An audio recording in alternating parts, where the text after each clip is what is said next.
পাঁচরে বাঁশরে ওয়াদুদ ফুটবলে champion বিয়াবাঁশী উল্টাছড়ি union একাদশ।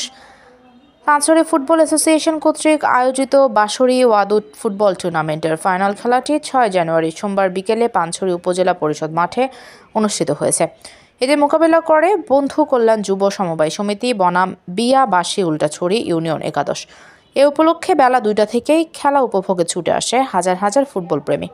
কানায় কানায় দর্শক ভরা মাঠে ফাইনালে প্রধান অতিথি হিসেবে উপস্থিত থেকে খেলা উপভোগ করেন সাবেক সংসদ সদস্য, কেন্দ্রীয় বিএনপির কর্মসংস্থান বিষয়ক সহ সম্পাদক ও খাগড়াছড়ি জেলা বিএনপি সভাপতি ওয়াদুদ ভূঁইয়া। বিকেল ৩টা থেকে অনুষ্ঠিত খেলাটি ছিল দারুণ উপভোগ্য। দেশি আর বিদেশি ফুটবলারদের মিশ্রণে দল দুটি দর্শকদের গোছালো খেলা উপহার দেয়। খেলাটির প্রথমার্ধে গোলশূন্য ড্র থাকলেও দ্বিতীয়ার্ধে ৩টি গোল আদায় করে বিয়াবাঁশী উল্টাছড়ি ইউনিয়ন একাদশ ৩-০ গোলে বন্ধু কল্যাণ যুব সমবায় সমিতিকে পরাজিত করে চ্যাম্পিয়ন হয়।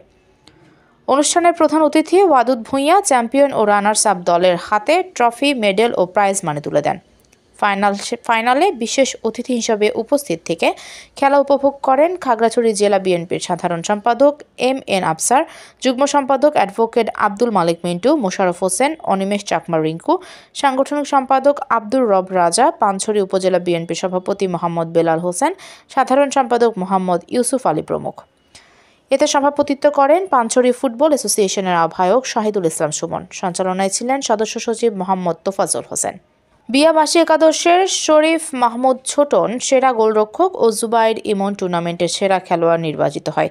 ফাইনাল খেলাটি পরিচালনা করেন ফিফা রেফারি বিটু রাজ বড়ুয়া। সহকারী হিসেবে ছিলেন কাঁচাই মার্মা ও শুভাশিস চাকমা। শাহজাহান কবির সাজুর পাঠানো তথ্য ভিডিও চিত্রে PIB ৭১ টিভি।